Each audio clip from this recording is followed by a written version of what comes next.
I'm Rich Carroll. This local news is a service of Flagler County's Toyota dealer, Beaver Toyota, here to wow you. Local health officials weigh in on the current pause in usage of the Johnson & Johnson COVID-19 vaccine. John Arking has the details. Following blood clotting issues with 6 patients out of nearly 7 million that have received the JNJ vaccine, federal health officials ordered a temporary pause in its use while they study the issue. Flagler County Medical Director Dr. Stephen Bickle says while the clotting issue can be very serious, the chances of developing a blood clot have to eventually be weighed against the overall benefit the vaccine will provide. It's looking like 1 in a million cases right now, so extremely rare, but pretty dangerous. They're taking their time reviewing the thing, making sure other cases haven't been missed. Like I said, these rare events, I haven't done the calculations, but if you went through, how many lives a million vaccinations are going to save versus this, it helps put it in perspective, but I haven't done those calculations. But it's going to be a huge benefit. So it's going to throw things up in the air for a while. It also highlights the incredible safety of the mRNA vaccines, the Moderna and Pfizer, where we've done, 100 million, and nothing like this has shown up. Meanwhile, Flagler County Health Officer Bob Snyder says if residents had an appointment for the J&J vaccine, they will be accommodated. We are going to be probably dismissing having appointments and scheduling for these vaccines, and we're going to be at a location, and we're just going to ask people, please come, show up. If you change your mind about J&J, we'll accommodate Moderna for you. No problem, no questions asked. We'll get it taken care of. And that goes for anyone because, again, supply is exceeding demand right now, so appointments are not necessary. Residents can go to flaglercounty.org and click on the COVID-19 tab for more information or to set up a vaccination appointment. From the WNZF Newsroom, I'm John Arkin.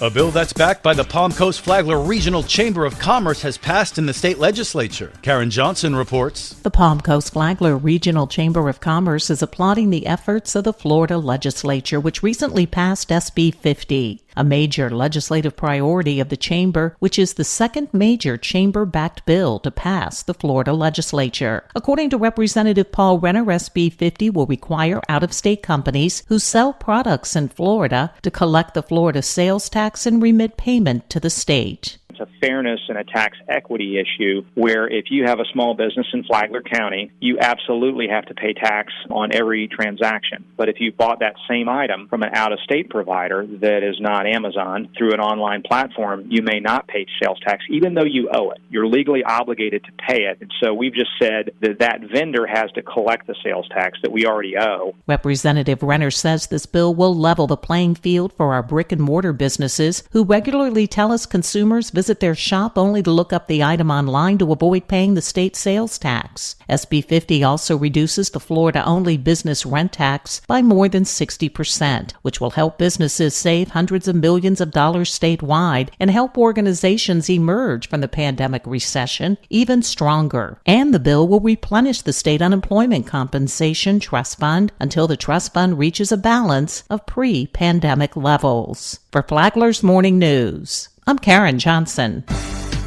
It's a first of its kind in the nation, and it's coming right here to Palm Coast. Amy Cherry has more. We're talking about the highly anticipated Mednex project, which will educate and prepare the next generation of skilled healthcare workers. University of North Florida President David Szymanski says they're making this project a reality by bringing their traditional high-quality nursing program to Palm Coast. We're starting a cohort at the undergraduate level, and that's going to be the 50 students. And so it's all classical. We have a really high-ranked, highly energetic nursing program. And so the opportunity to pathway students from high schools into our program is really what we're looking to do. And we're also looking to build out a pathway from the undergraduate BSN program to our master's and doctoral programs. We also have the #1 doctoral program in the state. Szymanski tells WNZF's Free for All Friday that the collaboration aims to solve a shortage in healthcare workers the area is experiencing.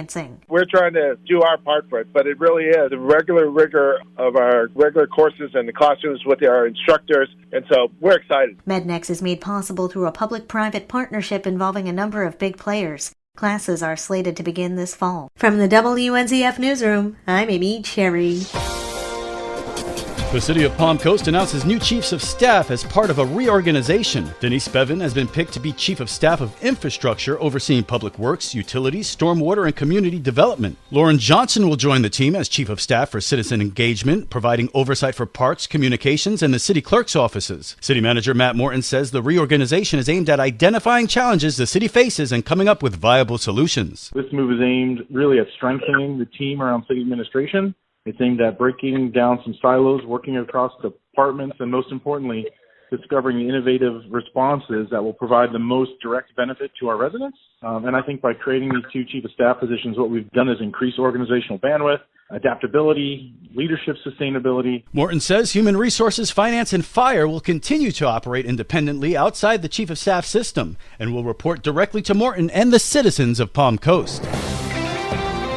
If you're doing a prescribed fire, can't you just start a fire? Michael Orlando, Flagler County's prescribed fire program supervisor, says no. There's usually at least a month or two ahead of time for pre-planning where you go out to the site. We check soil moistures to make sure it's not too wet or too dry. We also look back to see the fire rotation if it hasn't had fire before and when it needs fire again. Orlando said that the prescription is the multi-page legal document that his people must follow for a prescribed fire. That says we can only do it under a specific weather condition pattern at a certain date at a certain time for it to be as safe as possible and as beneficial as possible. The Flagler Voice is every Saturday morning at 8:30 on WNZF. The podcast of the program is on the Flagler radio app. Tomorrow, how does Orlando know when the time is right for a prescribed burn? From the WNZF newsroom, I'm Deb Albertson. And now you're up to date on Flagler's Morning News. I'm Rich Carroll.